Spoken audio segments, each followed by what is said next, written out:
We'll talk here about management of pre-existing type 1 and diabetes, type 1 diabetes and type 2 diabetes in pregnancy. Insulin use recommendations. Insulin should be used for management of type 1 diabetes in pregnancy. Insulin is preferred agent for management of type 2 and diabetes. Type 2 diabetes in pregnancy, either multiple daily injections or insulin pump technology can be used in pregnancy complicated by type 1 diabetes. None of the currently available human insulin preparations have been demonstrated to cross the placenta. A recent coherence systemic review was not able to recommend any specific insulin regimens. While many providers prefer insulin pumps in pregnancy, it's not clear that they are superior to multiple daily injections, which is basal bolus. Hybrid closed-loop insulin pumps that allow for the achievements of pregnancy fasting and postpartum glycemic targets may reduce hypoglycemia and allow for more aggressive prandial dosing to achieve the targets. Not all hybrid closed-loop pumps are able to achieve the pregnancy targets. Type 1 diabetes. Women with type 1 diabetes have an increased risk of hypoglycemia in the first trimester, and like all women have altered counter-regulatory response in pregnancy that may decrease hypoglycemia awareness. Education for patients and family members about the prevention, recognition, and treatment of hypoglycemia is important before and during and after pregnancy to help to prevent and manage the risk of hypoglycemia. Insulin resistance drops rapidly with delivery of placenta. So pregnancy is a ketogenic state, and women with type 1 diabetes and to a lesser extent those with type 2 diabetes are at risk of diabetic ketoacidosis at lower blood glucose level than in non-pregnant state. Women with type 1 diabetes should be prescribed ketone strips and receive education on DKA prevention and detection. DKA carries a high risk of stillbirth. Women in DKA who are unable to eat often require 10% dextrose with an insulin drip to adequately meet the higher carbohydrate demands of placenta and fetus in the third trimester and the other in order to resolve their ketosis.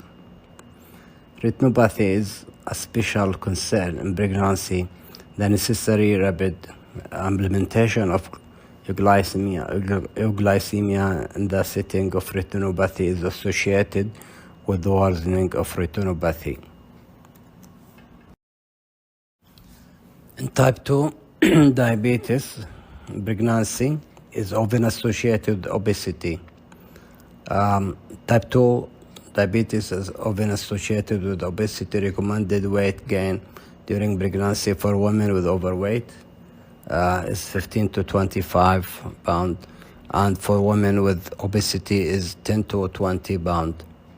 There are no adequate data on optimal weight gain versus weight maintenance in women with BMI more than 35. Glycemic control is often easier to achieve in women with type 2 diabetes than in those with type 1, but can require much higher dose of insulin, sometimes initiating concentrated insulin formulation. As in type 1 diabetes, insulin requirement dropped dramatically after delivery.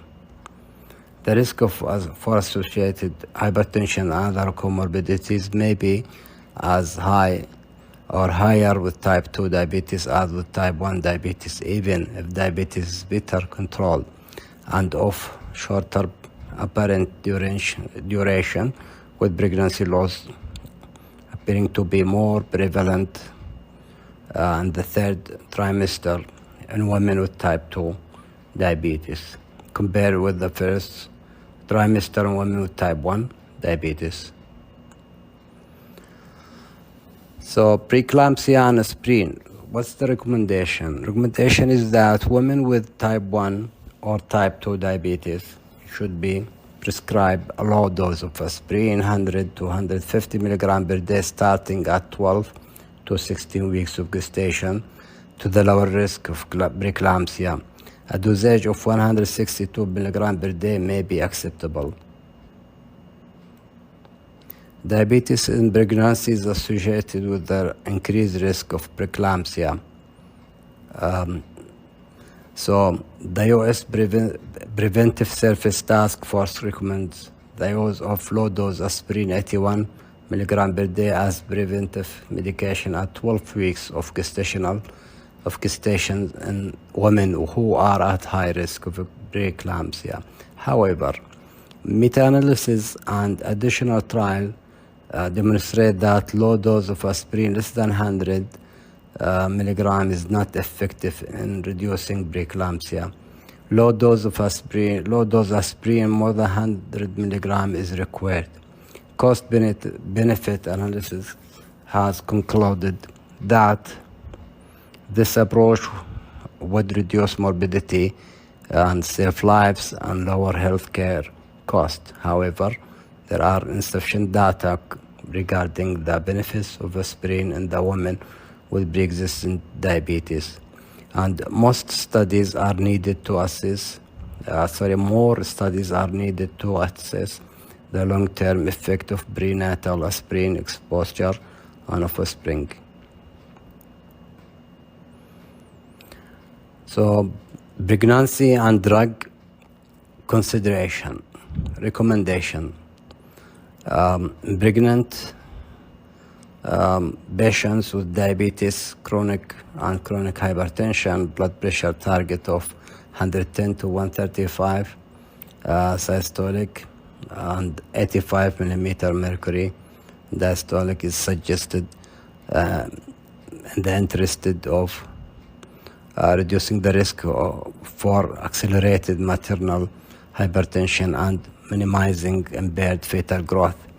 Potential harmful medication in pregnancy like AAC inhibitors, angiotensin receptor blockers, statin should be stopped, and conception and avoided in sexually active women of childbearing age who are not using reliable contraception.